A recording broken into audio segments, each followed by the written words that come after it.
عليكم ورحمة الله وبركاته. بسم الله الرحمن الرحيم. الحمد لله رب العالمين. أفضل الصلاة وأتم التسليم على سيدنا محمد الصادق الوعد الأمين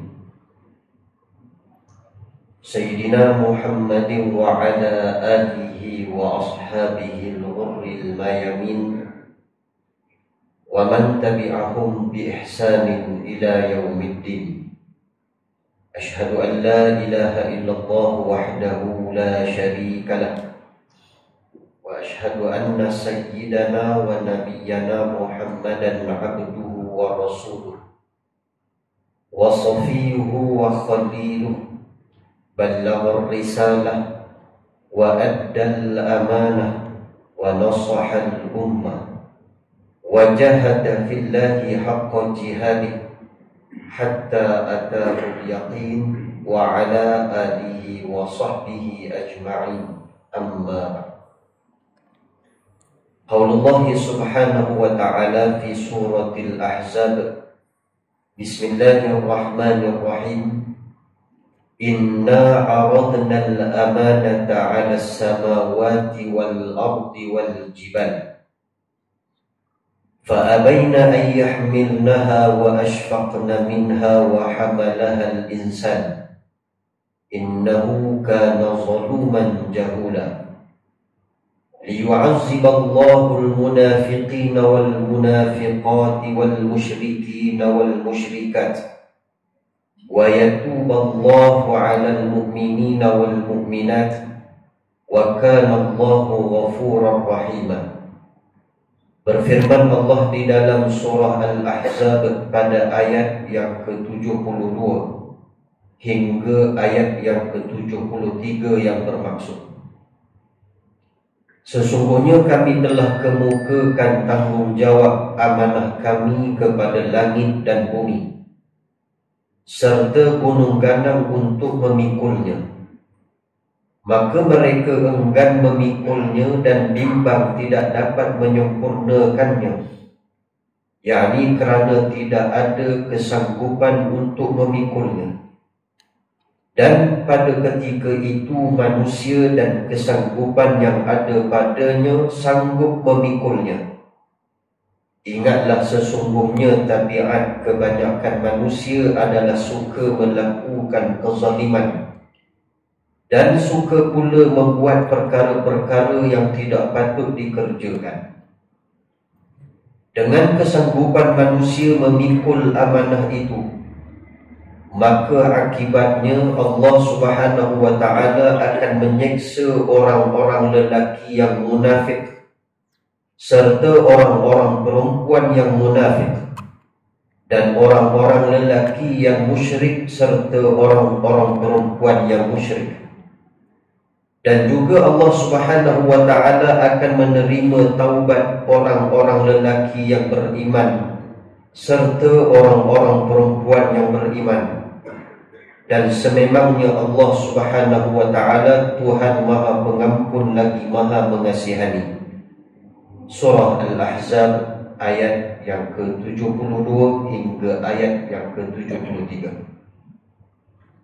Faqala Nabi sallallahu alaihi wasallam bihaditsin an Sayyidina Huzaifah ibn al-Yaman radhiyallahu anhu qala: haddatsana Rasulullah sallallahu alaihi wasallam haditsain qad ra'aitu ahadahuma wa ana antaziru al-akhar.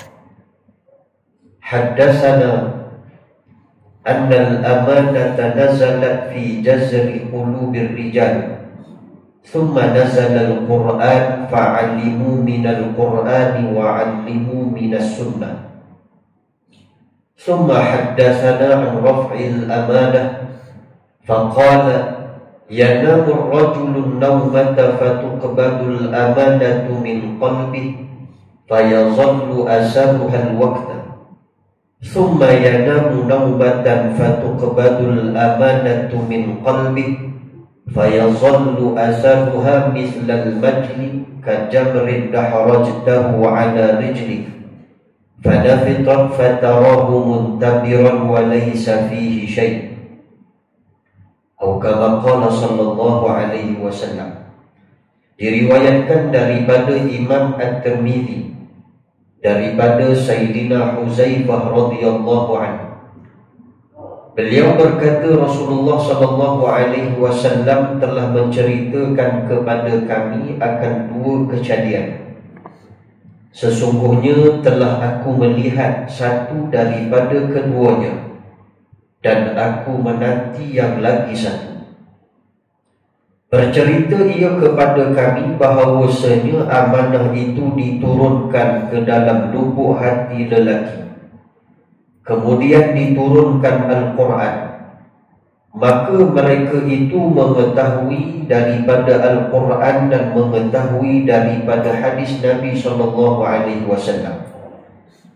Kemudian bercerita ia kepada kami daripada terangkatnya amanah. Maka sabda Nabi SAW, tidur seseorang akan satu tidur, maka digenggam akan amanah dari dalam hatinya. Maka jadilah bekasnya bekas yang menggelembung. Kemudian tidur ia akan satu tidur, maka digenggam akan amanah dari dalam hatinya. Maka jadilah bekasnya seumpama lecup api, seperti bara yang engkau golekkan atas kakimu. Maka menggelembunglah ia, maka engkau melihat akan timbul dan tidak ada padanya sesuatu pun. Atau kama sadaqallahul azim wa sadaqa rasulul karim. Muslimin muslimat yang dimuliakan oleh Allah Subhanahu wa taala, bersyukur kita kepada Allah di kesempatan waktu yang diizinkan oleh Allah pada malam ini dapat sama-sama kita mengambil sedikit waktu bagi meneruskan lagi sambungan hadis-hadis Nabi SAW melalui coretan kitab Bahrul Mazi pada jilid yang ke-15, di mana kita masih lagi dalam topik membicarakan tentang satu lagi kejadian menjelang hari kiamat, yaitu amanah diangkat oleh Allah Subhanahu wa taala. Salah satu daripada alamat hampirnya manusia kepada kiamat. Dan juga sebelum ini kita telah menjelaskan mengenai amanah itu diturunkan oleh Allah di dalam lubuk hati manusia.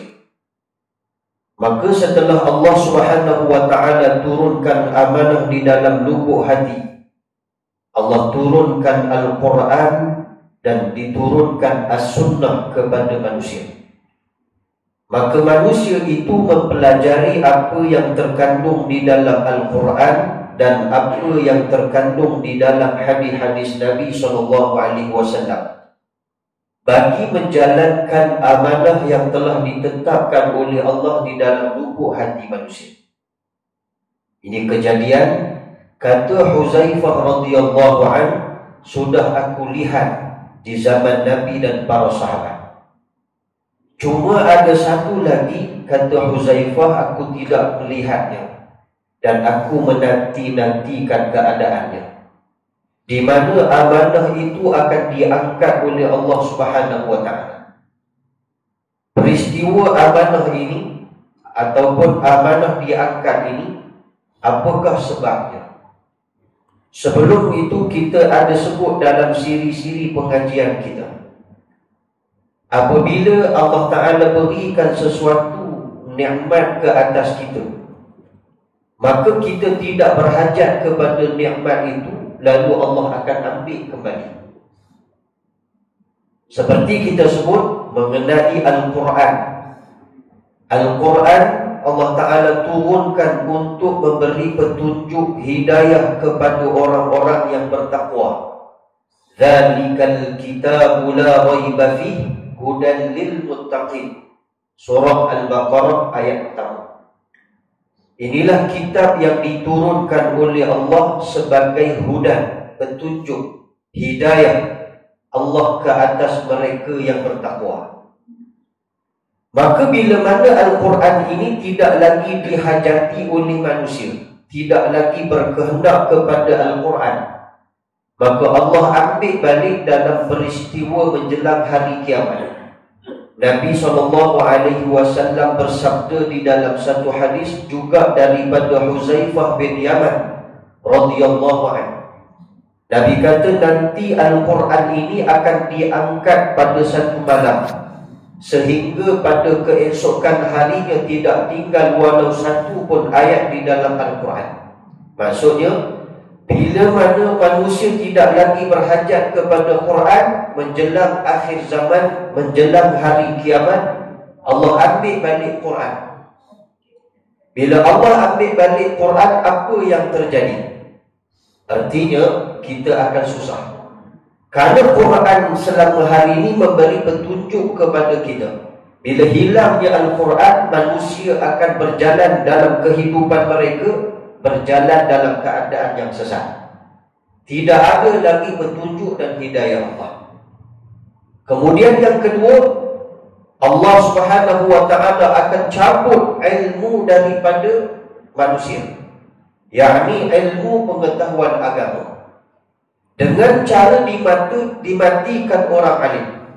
Maka nanti dalam peristiwa hari kiamat, oleh kerana hari ini pun sudah nampak manusia tidak berhajat kepada ulama, dicaci makinya para ulama, tidak diambil teguran dan nasihat para ulama, artinya manusia tidak berhajat. Maka Allah ambil balik. Bagaimana bentuk Allah ambil balik ilmu pengetahuan agama? Biqabdil ulama, kata Nabi SAW, dengan cara dimatikan orang alim.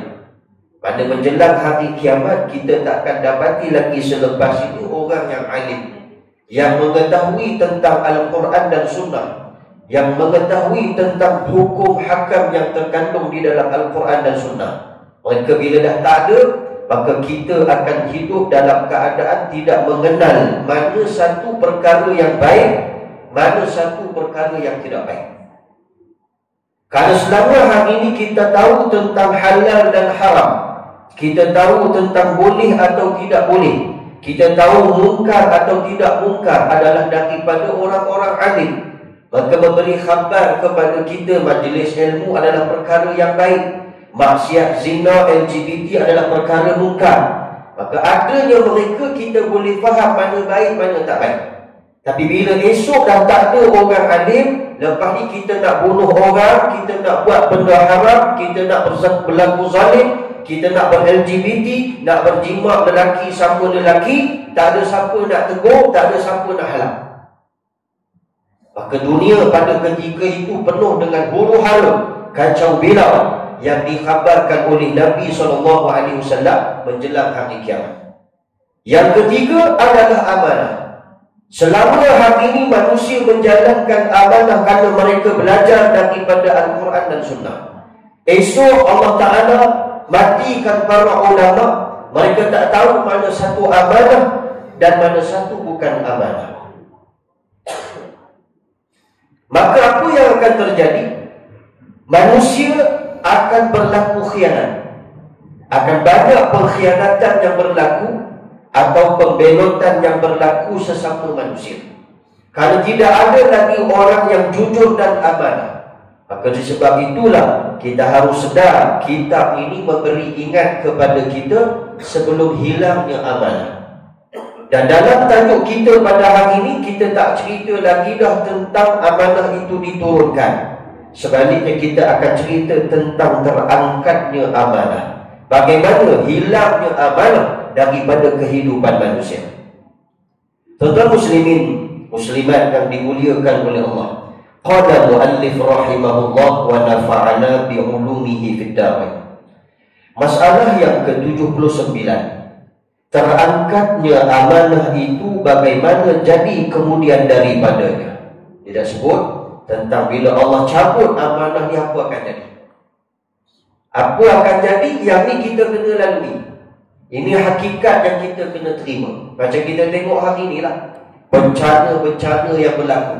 sama ada gempa bumi, banjir, hujan berterusan sampai berlakunya di beberapa kawasan. Terutamanya kita dapat khabar duka daripada saudara kita di Aceh. Sepertinya banjir lumpur dan pasir hingga menenggelamkan perkampungan, hanya tinggal bumbung sahaja.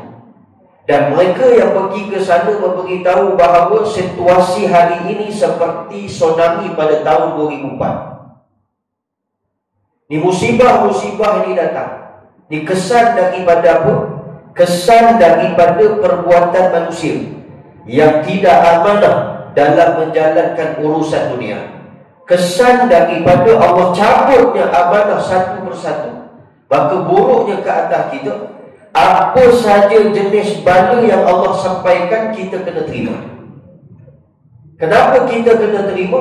Sebab kita tidak menjalankan amanah dengan betul. Ingat, apakah amanah kita kepada Allah Subhanahu Wa Taala? Pengajian yang lalu kita telah huraikan. Malam ni kena ulang balik. Maklumlah hujan, sejuk, beku.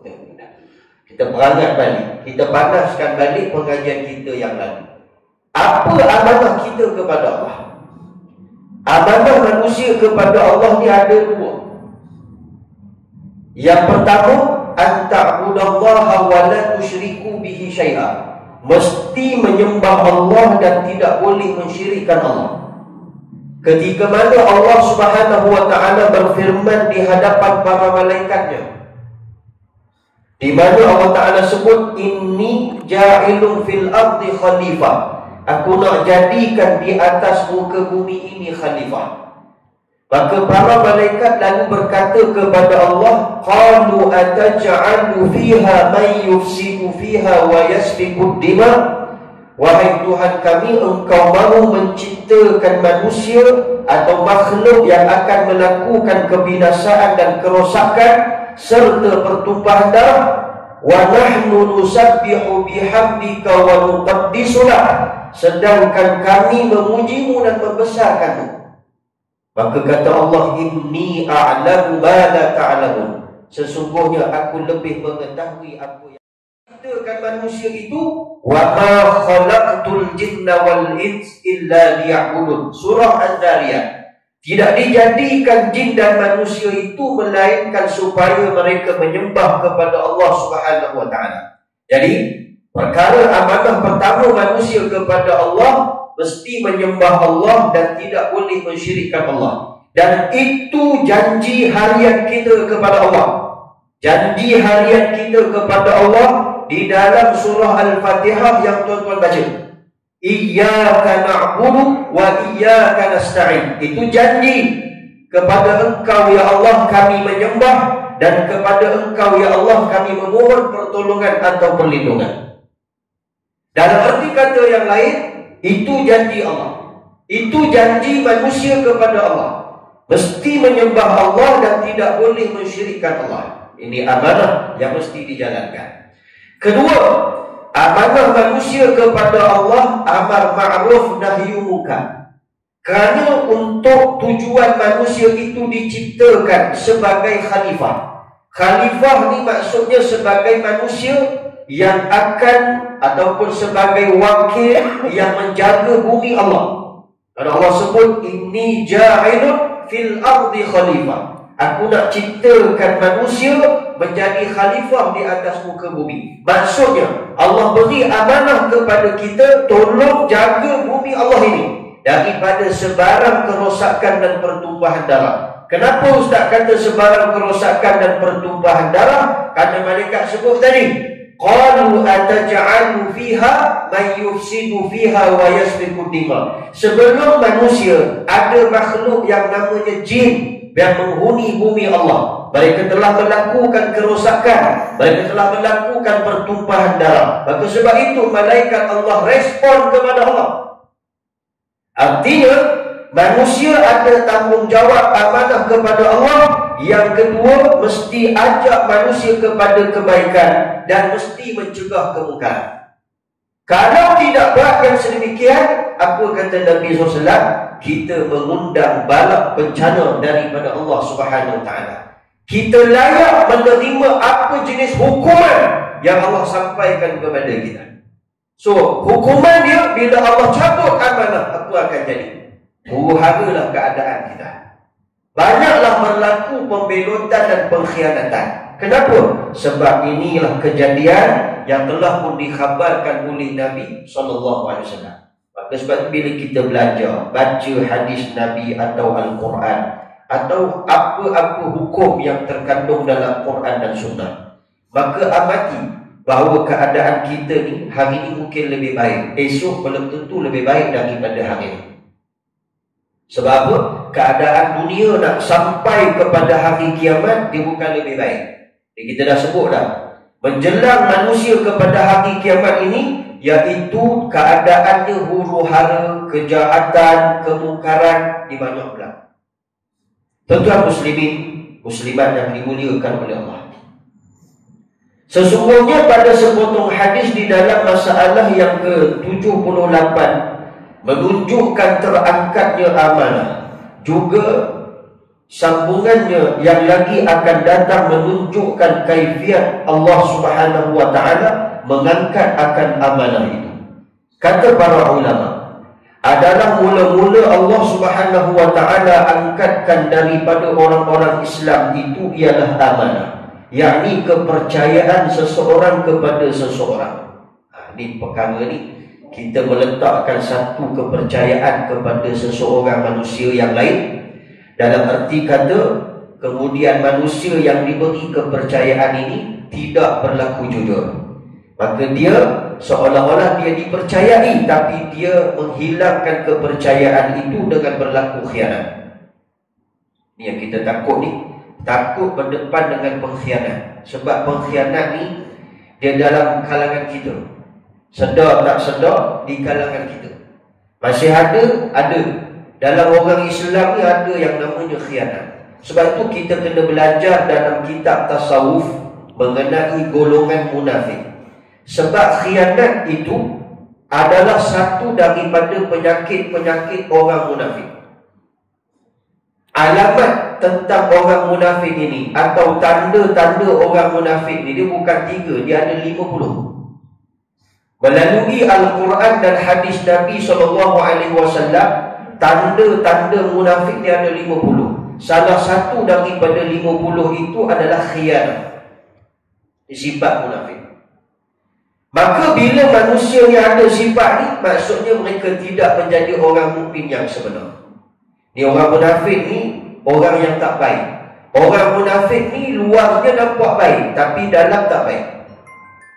Kalau Allah Ta'ala sebut dalam Quran, wa minan nasi may yaqulu amanna, ada di antara manusia bila dia duduk dengan orang yang beriman, dia kata aku beriman. Tapi bila dia belakang orang mukmin, dia duduk dengan orang kafir, aku bersama-sama dengan kamu, aku tidak bersama-sama dengan orang yang beriman. Ialah munafik. Dia depan orang Islam, dia tunjuk warak, belakang dia ketuk kawan-kawan. Depan ustaz, orang warak semua ustaz sihat, alhamdulillah, kau belakang celaka ustaz. Ini sifat tu kena buang. Kalau ada sifat tu, tuan-tuan, kita baca dalam Quran, orang munafik ni, dia kalau masuk neraka pun bukan neraka istimewa. Dia ada neraka istimewa tu ustaz? Tak ada namanya istimewa. Tapi darjat neraka itu paling teruk sekali adalah neraka bagi orang munafik. Kita baca dalam kitab Jawharatul Tauhid, neraka ni ada 7 tingkat. Neraka Jahannam. Untuk siapa neraka Jahannam? Lil mu'min al-asi, untuk orang yang beriman yang melakukan maksiat, maka dicampak dalam neraka Jahannam. Untuk orang munafik, di mana neraka dia? Allah sebut dalam surah Al-Munafiqun, fi asfalis safilin, neraka mereka adalah paling bawah daripada tingkatan neraka. Kalau ada 7 tingkat, paling bawah sekali neraka yang ke-7 itu adalah tempat bagi orang munafik. Macam mana bahasa paling mudah? Tuan-tuan, kalau masak nasi, dekat mana yang paling hangit? Bukan atas yang hangit, hak bawah tu hangit. Ini bukan panggilan hangit. Nak bagi tahu dalam neraka esok macam itulah. Bagi orang munafik bukanlah maksudnya macam nasi hangit, bukan. Tapi tempat paling buruk dan paling teruk bagi orang munafik Kerana sifat mereka berlaku khianat. Khianat kepada Allah, khianat kepada Rasul, dan khianat terhadap orang-orang mukmin. Kalau ada penyakit munafik, kena buang. Sebab kita dah hurai dah bab munafik ni. Kalau tuan-tuan ingat tak ingat, munafik ni dia ada dua. Satu namanya nifaq amali, dan yang kedua namanya nifaq i'tiqadi. Jadi kalau kita belajar dalam kitab tasawuf, sebab munafik itu asal daripada perkataan nifaq. Apa makna nifaq? Penyakit hati. Orang yang ada penyakit hati. Jadi penyakit hati ni dia ada dua jenis. Satu namanya nifaq amali, dan satu lagi nifaq i'tiqadi. Apakah perbezaan dua penyakit ini? Nifaq amali maknanya apabila orang-orang mukmin hatinya terlekat salah satu daripada sifat-sifat munafik, itu namanya nifaq amali. Masih lagi boleh dirawat. Kenapa? Sebab dia terkena penyakit. Dia terkena. Dan belum jadi tahap yang paling disebut sebagai darah. Boleh ubat dan boleh rawat. Kita kalau orang mukmin terasa ada penyakit-penyakit ni, buat cari rawatannya. Duduk dalam majlis ilmu, belajar untuk kenal Tuhan, belajar Al-Quran, belajar As-Sunnah, dekati para ulama. InsyaAllah semua penyakit-penyakit nifaq yang amali ini dihakis dan dibuang oleh Allah Subhanahu Wa Taala. Tapi kalau dibiarkan penyakit nifaq amali ini, dia akan berpindah yang namanya nifaq i'tiqadi. Sampai satu tahap, apa pula makna nifaq i'tiqadi? Hilang langsung kepercayaan kita kepada Allah. Seolah-olah ada lagi yang lebih baik daripada Allah. Seolah-olah harta lebih baik daripada Allah. Fahuwa waliyuhumul yawm. Pada hari itu kata Allah, Tuhan mereka, bukan aku. Sebaliknya kekayaan yang diburunya. Nifaq i'tiqadi adalah barang yang paling serius. Sampai satu tahap dia olah-olah dia tak yakin dengan Allah. Ada hilang keyakinan dia kepada Allah. Jadi tuan-tuan, penyakit nifaq i'tiqadi ini paling mudah adalah munafik sejati. Dia tak boleh dari rawat dah, melainkan matilah dia seperti orang munafik. Bagaimana Abdullah bin Salul? Abdullah bin Ubay bin Salul adalah ketua munafik di zaman Nabi SAW. Di zaman Nabi, dan tak boleh dirawat penyakit dia. Matinya Abdullah bin Ubay bin Salul dalam keadaan munafik. Ini disebut dalam hadis-hadis Nabi SAW atau dalam kitab sirah. Maknanya apa? Maksudnya zaman Nabi pun ada dah orang yang terkena penyakit nifaq i'tiqadi.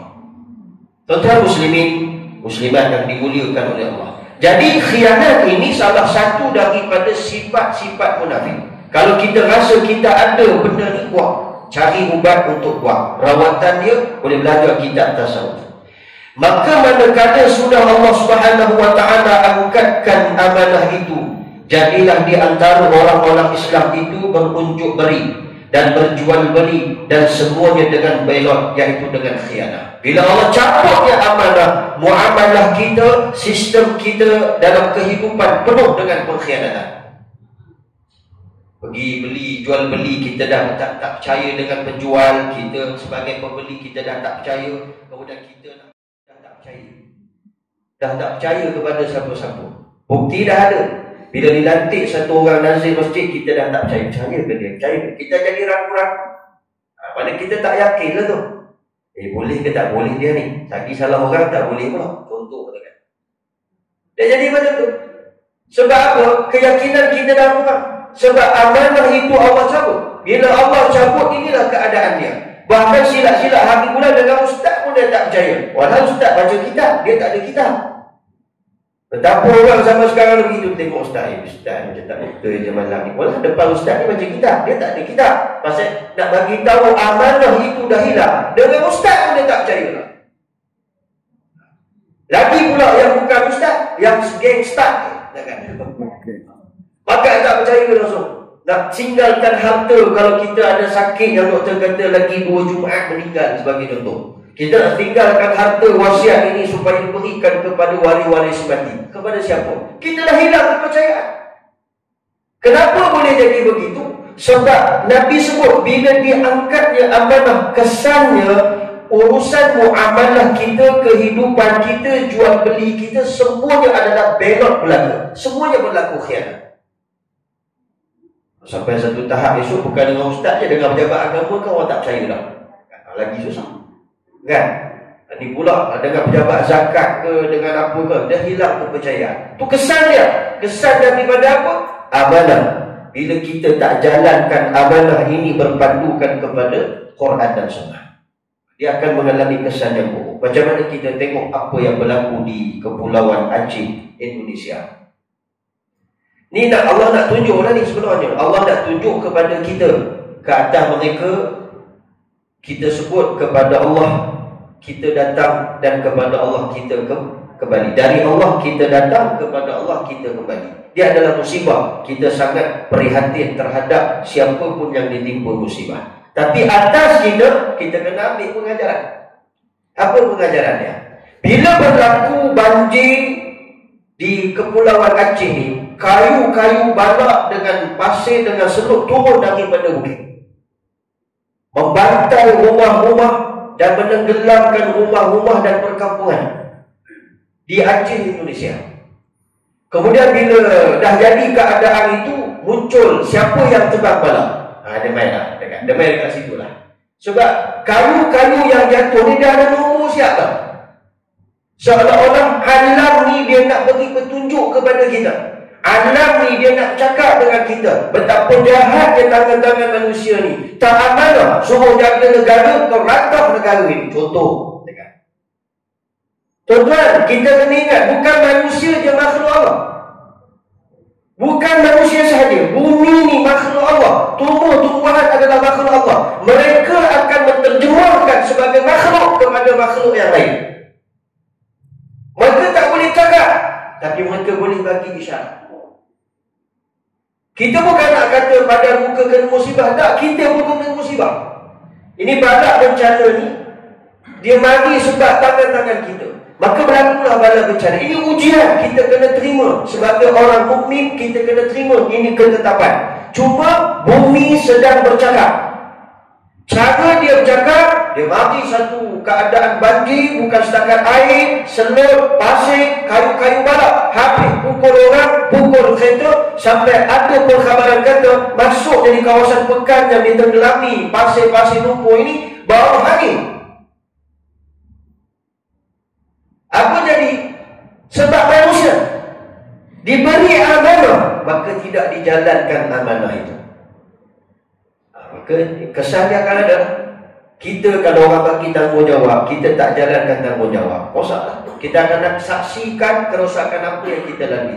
Kalau kita rasa ustaz, lepas ni saya akan mati, tuan-tuan, siapa yang akan rasa selepas kita? Generasi kita. Generasi kita. Dan saya katakan, guru saya pernah pesan, jangan sampai satu tahap esok ketika kita sedang lena di dalam kubur, anak cucu cicit kita lalu di hadapan kubur kita, lalu diludah, ini perangai orang tua tu dululah punya pasal, kami tanggung susah hari ini. Jangan sampai tahap itu. Jangan sampai orang hidup menyumpah kita yang dah mati, sedangkan kita yang dah mati mengharapkan doa daripada orang hidup. Ibu bapa yang telah meninggal dunia, tuan-tuan, mengharapkan doa anak yang soleh. Maksudnya apa? Ada kaitan dengan orang hidup. Jangan sampai orang hidup esok lalu depan kubur kita, celakalah engkau. Engkau punya pasal lah kami tanggung semua hari ini. Jangan sampai tahap itu.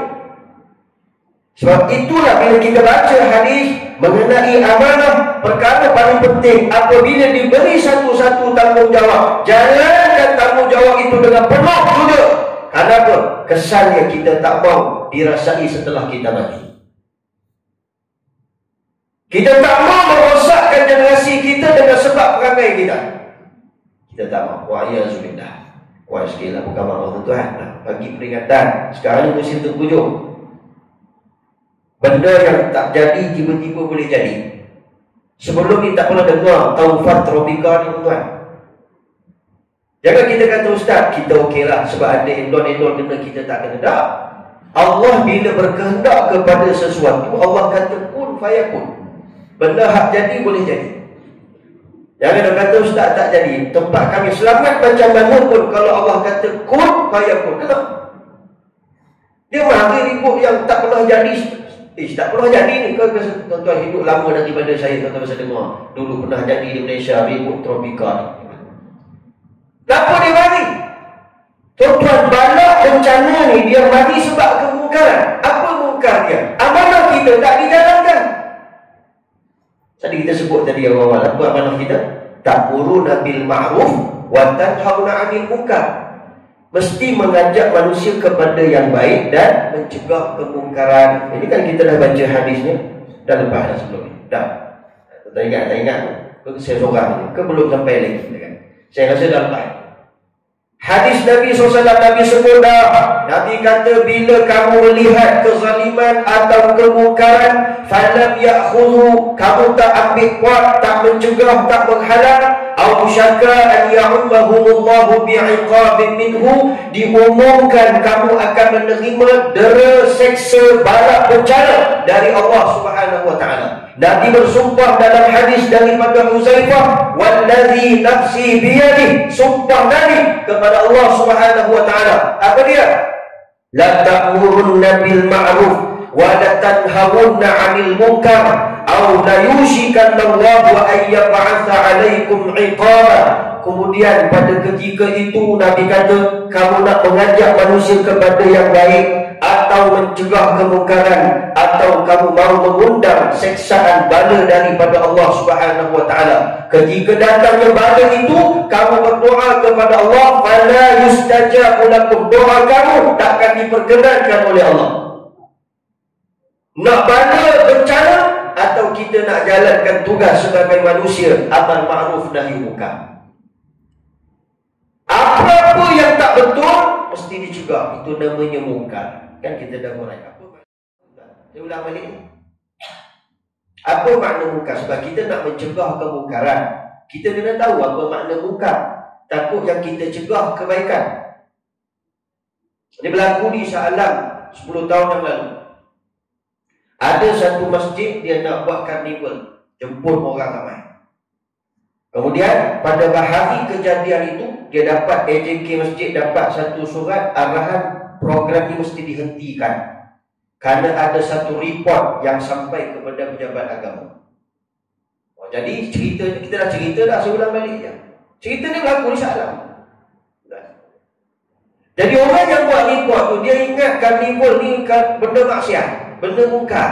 Maka dia buatlah report sebab jabat agama dia akan ambil tindakan mana-mana report.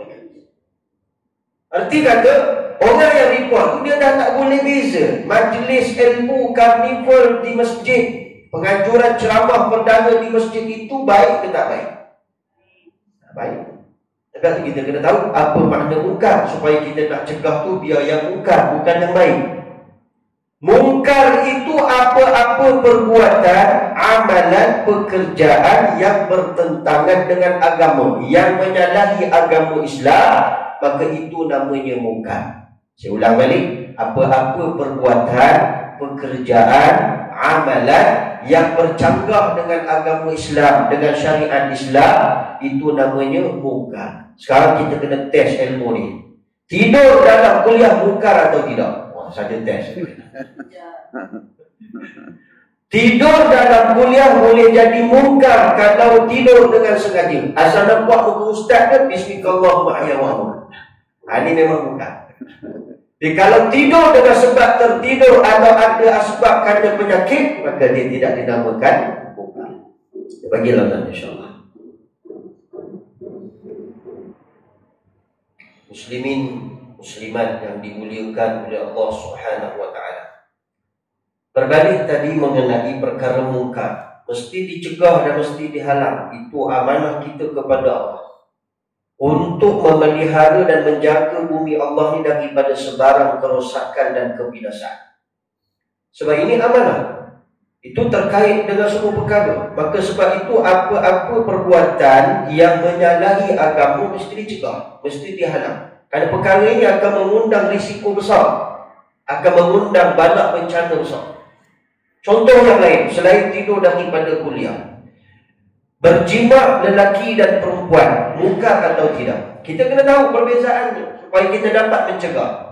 Maka berjimak di antara lelaki dan perempuan dalam keadaan nikah yang sah adalah tidak mungkar. Yang namanya mungkar, berjimak lelaki dengan perempuan tanpa ikatan nikah yang sah, yakni berzina. Lagi teruk daripada tu, berjimak lelaki sama lelaki, lagi teruk. Kalau tadi berjimak tadi kita boleh kira lagi lelaki perempuan tu kalau nikah tak nikah. Dia cerita laki-laki sama laki-laki, nikah pun tak boleh. Bukan berjimak je, nikah pun tak boleh. Kena sebut benda ni. Pasal apa? Itulah yang berlaku situasi kita hari ni. Sampai dah tak boleh beza ni lelaki ke perempuan. Dan itulah yang dikhabarkan oleh Nabi SAW menjelang hari kiamat. Menjelang hari kiamat, perkara yang baik dianggap tidak baik dan perkara yang tidak baik dianggap paling baik. Ini kita takut keadaan itu. Maka sebab itulah bila kita diberi amanah, jalankan tanggungjawab. Jangan sampai kita mengundang apa jenis bala daripada Allah SWT ke atas kita semua. Tuan-tuan, muslimin, muslimat yang dimuliakan oleh Allah SWT. Masing-masing berbelot-belot dan berkhianat-khianat dan bertipu-tipuan. Sekiranya seseorang mukmin itu harap percaya kepada kawannya, minta tolong lihatkan hal anak isteri sepenggal ia musafir 2-3 hari atau lebih, maka pada masa peninggalannya itu kawannya yang dipercayainya tadi sudah menggula atau membuat pesona ke atas anak isteri dengan apa-apa jalan yang boleh sampai ia membusukkan nama anak isteri orang itu, ataupun dari zinanya, ataupun tidak pedulikan daripada susah payah yang kena ke atas anak isterinya yang dipesan. Jadi ada, kita sebut sebagai contoh keadaan dia macam mana. Kita nak musafir, kita percayakan kepada seseorang kawan. Jadi kawan ni rupanya dia kedarah anak bini kita, dia personakan, dia menggula-gulakan, ataupun bahasa mudah, dia tak ambil peduli pun, tak lihat susah payah anak isteri kita. Kenapa? Kerana kita meletakkan kepercayaan kepadanya, tapi Allah dah cabut amanah, dia tidak berlaku jujur dalam tanggungjawab dia. Kesan dia apa? Kesannya jadilah kita bergaduh dengan kawan kita pula. Kalau dia aku harapkan pagar makan padi. Itu bahasa mudah. Dan jika sekiranya seseorang mukmin harap percaya kepada seseorang yang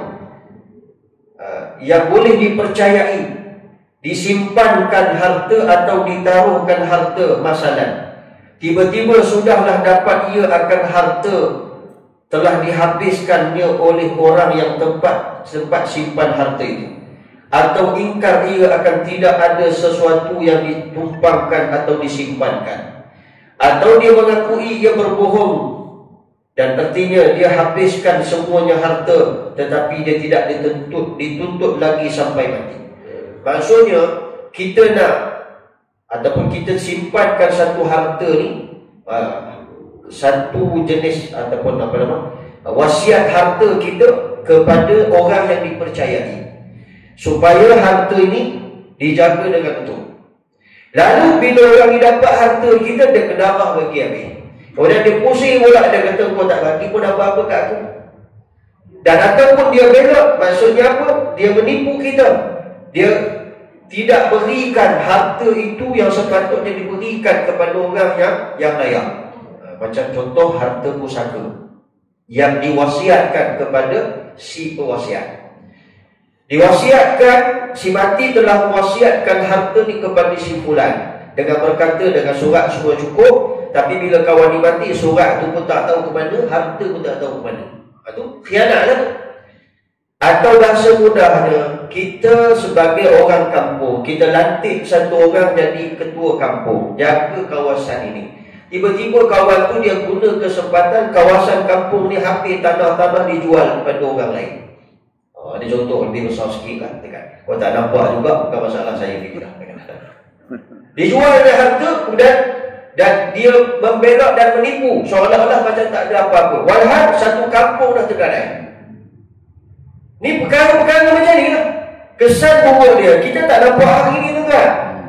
Kesan buruk pengkhianatan yang kita buat, yang siapa pun yang tidak amanah ini, yang tidak ada kejujuran ini, kesan dia tak nampak waktu itu, tapi dia akan nampak selepas itu. Apa akan jadi?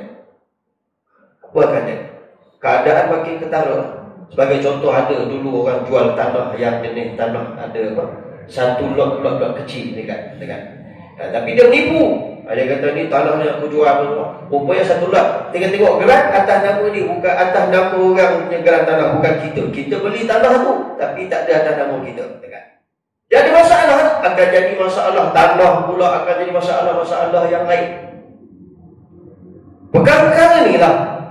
Sebab apa dia terjadi? Kerana sifat amanah tadi tak berjalan. Sebab itu kita disuruh mempelajari Al-Quran dan As-Sunnah. Duduk dalam Islam, kita dalam fiqh Syafi'i. Lagi-lagi fiqh ni dia faham, bukan solat je. Ramai orang faham fiqh ni solat je. Yang dia tak faham fiqh ni semua dalam kehidupan kita, itulah fiqh. Dia ada fiqh ibadah, dia ada fiqh munakahat, dia ada fiqh muamalah. Tu fiqh ni maksudnya apa? Dinul adiyat, untuk kita faham cara hidup kita. Bertepatan tak dengan dikehendaki oleh Allah atau bertentangan dengan apa yang dikehendaki oleh Allah. Allah gariskan dalam Islam begini hukumnya begini, hudud sebagai contoh, qisas sebagai contoh, ta'zir sebagai contoh. Jadi kita tak memandang hukum ini, kita tak ambil pon. Kita tak mau, kita ketepikan hukum Allah yang adil ini. Maka Nabi sebutlah Allah balakan ke atas mereka berperang sesama sendiri. Pasal dah tak ada keadilan. Kerana undang-undang manusia ni dia dicipta untuk menyelamatkan manusia. Maksudnya apa? Dibuat satu undang-undang tu untuk menyelamatkan, bukan untuk keadilan. Yang lebih adil adalah undang-undang Allah yang terkandung di dalam Al-Quran, As-Sunnah, hudud, qisas dan ta'zir. Itu lebih adil. Nabi SAW sebut dalam hadis daripada Abdullah bin Umar, 5 perkara disegerakan balasannya jika umatku kerjakan.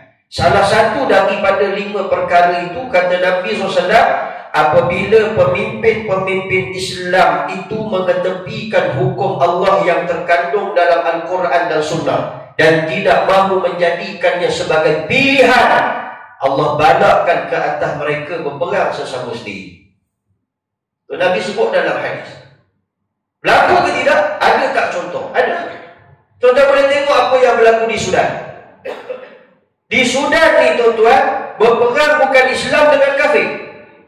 Dia tak macam di jalur Gaza. Di jalur Gaza ni Islam lawan dengan Yahudi, orang kafir. Bukan juga Sunni lawan Syiah, bukan perang mazhab. Di Sudan ni situasi dia adalah perang Sunni sama Sunni. Ni bala Allah ni. Sunni sama Sunni. Dan situasi Sudan pada hari ini sama macam jalur Gaza. Kemusnahan, kehancuran dan pertumpahan darah. 4 minggu yang lalu, maka jumpa satu tanah, kawasan tanah yang lapang, jumpa tulang menulang manusia. Satelit bila suluh di Sudan, mayat-mayat manusia bergelimpangan, darah-darah. Banyak. Tu situasi yang berlaku di Sudan. Saat di Sudan itu lawan siapa? Kafir lawan Islam? Tak ada. Islam lawan Islam, Sunni lawan Sunni. Quran yang dibaca satu, Nabi yang diikut satu, Tuhan yang disembah satu, tapi berperang.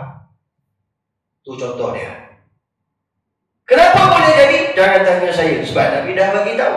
Hukum Allah itu hukum yang lebih adil. Tapi kamu tak mahu jadikan dia sebagai pilihan, maka Allah balakkan ke atas kamu. Habis kita pakat perang sama-sama kita. Sampai ada orang kata, Ustaz, zaman sahabat berlaku je perang Islam sama Islam. Itu dia pening lah tu. Sedang ngaji kitab.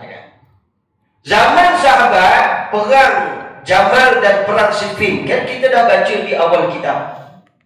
Perang Jamal dan perang Siffin itu terjadi kerana ijtihad. Sahabat berperang kerana ijtihad. Nabi sebut siapa yang ijtihadnya bertepatan dengan keadaan dapat 2 pahala. Siapa yang ijtihadnya tidak bertepatan dengan keadaan dapat 1 pahala. Perang yang terjadi di kalangan sahabat bukan merebut dunia. Perang yang terjadi di kalangan sahabat kerana ijtihad. Nak tentukan satu ijtihad untuk kita menikmatinya di kemudian hari. Adapun kita berperang Sunni sama Sunni ijtihad tentang apa? Kita bukan berperang kerana ijtihad. Kita berperang kerana nak rebut siapa yang lebih berkuasa, siapa yang lebih kaya, siapa yang lebih untung. Kita rebut dunia, kita bukan rebut akhirat. Berbeza dengan perang sahabat. Dan ini adalah bala Allah. Orang tak sedar, bala ni dia bukan banjir semata-mata, bukan gempa bumi semata-mata. Dia musibah ni, dia ada dua kategori. Satu yang boleh dilihat, satu yang tak boleh dilihat. Yang boleh dilihat, kita tengoklah. Gempa bumi, banjir besar, wabak, penyakit ni kita boleh tengok dengan mata. Tapi sesuatu yang tidak boleh dilihat, sebagai contoh, kesempitan mencari rezeki. Ini bala Allah ke atas manusia. Sulit untuk mendapatkan rezeki seharian kita. Tak cukup lagi, kehadiran pemimpin yang zalim menindas rakyat adalah bala Allah ke atas manusia. Peperangan sesama Muslim adalah bala Allah ke atas manusia. Anak-anak kita belajar agama, tak pernah dapat agama, tak boleh nak baca Quran, keras lidah, perangai makin liar, makin jahat. Ini bala Allah ke atas manusia. Bala yang kita tak nampak, tapi dia halus. Sedar-sedar kita melaluinya tanpa kita sedari. Kita melaluinya. Ni yang Nabi sebut, kalian akan hidup pada zaman mulkan jabriyatan, mencengkam dan menggigit. Zaman itu adalah zaman kekejaman dan kezaliman. Berlakulah. Hidup kita ditekan, susah, nak beli barang kos dah mahal, macam-macam. Ini terjadi. Dan ini bukan saja-saja, itu bala Allah. Apa sebabnya? Setiap bala bencana itu dia ada package dia. Ingat, ada package. Dalam hadis ni ada banyak Nabi sebut tentang package maksiat. Kalau buat, Allah datangkan bala ini. Kalau orang tanya, Ustaz, gempa bumi apa dia punya package dia? Gempa bumi dia daripada Arab. Nabi sebut daripada Abu Sa'id Al-Khudri radhiyallahu anhu. Saya singkatkan kerana masa itu laju. Nabi kata, kelak sebahagian umat Islam akan minum arak dan menamakan arak dengan nama yang lainnya. Maka Allah Subhanahu wa ta'ala akan balakkan ke atas mereka gempa bumi dan dirubah menjadi kera dan babi. Itu hadis. Yang kedua, 5 perkara umat aku bila buat Allah bala dengan segera. Pertama, bila kita buat zina atau LGBT terang-terang, tak ada rasa berdosa, tak ada rasa malu, siap cerita dekat orang, siap kempen, siap iklan, Allah balakkan ke atas kita wabak penyakit. Itu package dia. Kemudian yang kedua, bila kamu berniaga tidak mengurangkan sukatan dan timbangan. Niaga fikir untung, tak fikir susah orang. Dia fikir untung perut dia. Dia tak fikir orang lain susah nak beli barang. Maka Allah balakkan ke atas mereka 3 perkara. Pertama, kemarau. Yang kedua, sulit mencari rezeki. Yang ketiga, kehadiran pemimpin yang zalim. Itu hadis. Hadis Nabi. Dalam package maksiat yang dibuat oleh manusia. Yang ketiga, apabila ditahan zakat harta. Kita cukup dah nisab untuk bayar zakat harta, tapi kita tahan, kita tak bayar. Melainkan kata Nabi, Allah tahan air hujan daripada turun ke atas muka bumi ini. Kemudian yang keempat, apabila kamu memungkir janji Allah dan Rasul, maka Allah balakkan ke atas kamu, di mana Allah hadirkan musuh-musuh yang tak takut dengan kamu dan merampas apa yang ada di tangan kamu. Itu yang berlaku di Palestin. Keadaan Palestin ditentukan hari ini oleh Israel. Barang-barangnya, perniagaannya, muamalannya, kehidupannya, tempat tinggalnya, semuanya ditetapkan oleh Israel. Kalau Israel nak bunuh mereka, akan dibunuh satu persatu. Sampailah ribuan manusia mati sejak zaman berzaman. Tak ada orang Islam yang nak keluar daripada Palestin, mesti mendapat kelulusan daripada Israel. Saya dapat pesan daripada kawan saya, kalau kita nak boikot barang, pastikan betul-betul barang tu barang Israel, bukan barang saudara kita. Kadang-kadang ada saudara kita, khususnya minyak zaitun, dia nak keluar, hantar untuk ekspor bagi peniaga di luar negara, maka dia mesti mendapat kelulusan daripada Israel.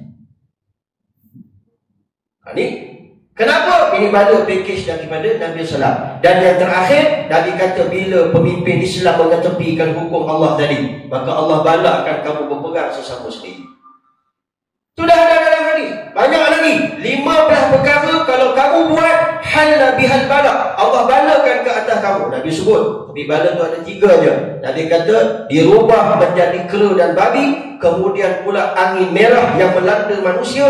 Kemudian datangnya gempa bumi. Jadi banyak kalau Ustaz nak cerita malam ni, jam tu dah laju, kita tak boleh terus. Muslimin muslimat yang dimuliakan oleh Allah SWT.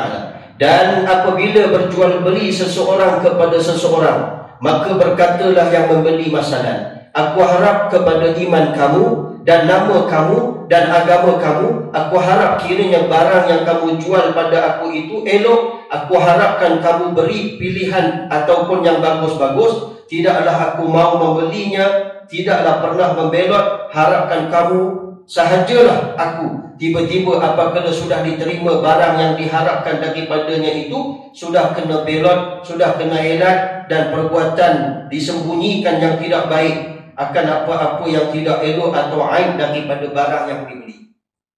Kita nak beli barang, kita kata aku percaya dekat dia ni. Pasal apa? Dia meniaga barang dia elok, apa semua elok. Sekali kita beli barang dekat tangan sampai, semuanya tak elok.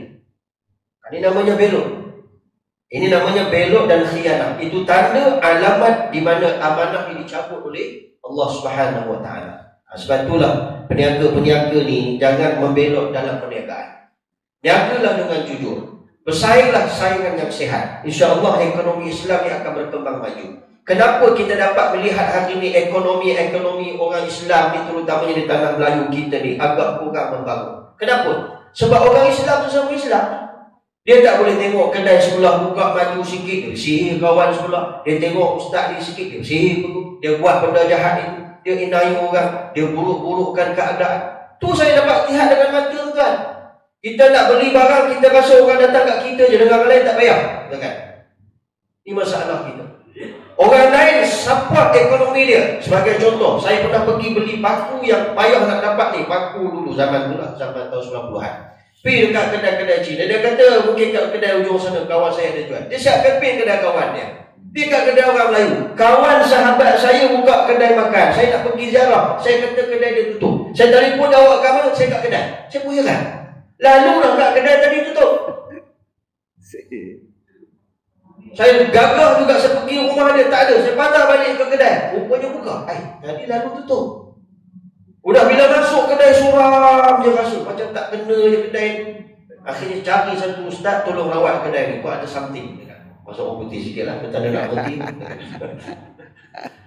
Maka cari satu ustaz sahabat yang boleh berubat. Dia pun datang, dia baca ayat. Kita tak tahu lah cara dia kan, dia berubat. Akhirnya dia kesan di setiap penjuru kedai ni rupanya ditanam rambut mayat, darah kelawar. Tu sifat kita. Dengki dengan kedai-kedai kawan sebelah yang maju sikit. Orang ramai datang sikit. Tu pun. Oh tuan-tuan, tak boleh macam tu. Itu saingan yang tidak sihat. Kita takkan boleh maju ke depan. Kita takkan boleh maju. Sampai sekarang pun ada satu tempat, hari Isnin siapa buka kedai yang sama juga mesti kena demam, mesti tukang masak dia sakit. Ada. Di patah larang mana pula datang hari Isnin tak boleh buka kedai? Saya lagi digeram, hari Isnin semua bakal tutup kedai. Saya tanya pasal apa Isnin tak buka? Nanti kalau saya buka, saya kena sakit. Ada orang yang macam tu. Maksudnya ini saingan yang tak sihat. Maka tuan-tuan, khususnya peniaga-peniaga jujur. Kerana kita takut satu saat esok amanah ini dicabut oleh Allah, semuanya akan berlaku khianat. Maka tak ada lagi siapa yang kita boleh percaya. Muslimin, muslimat yang dimuliakan oleh Allah SWT.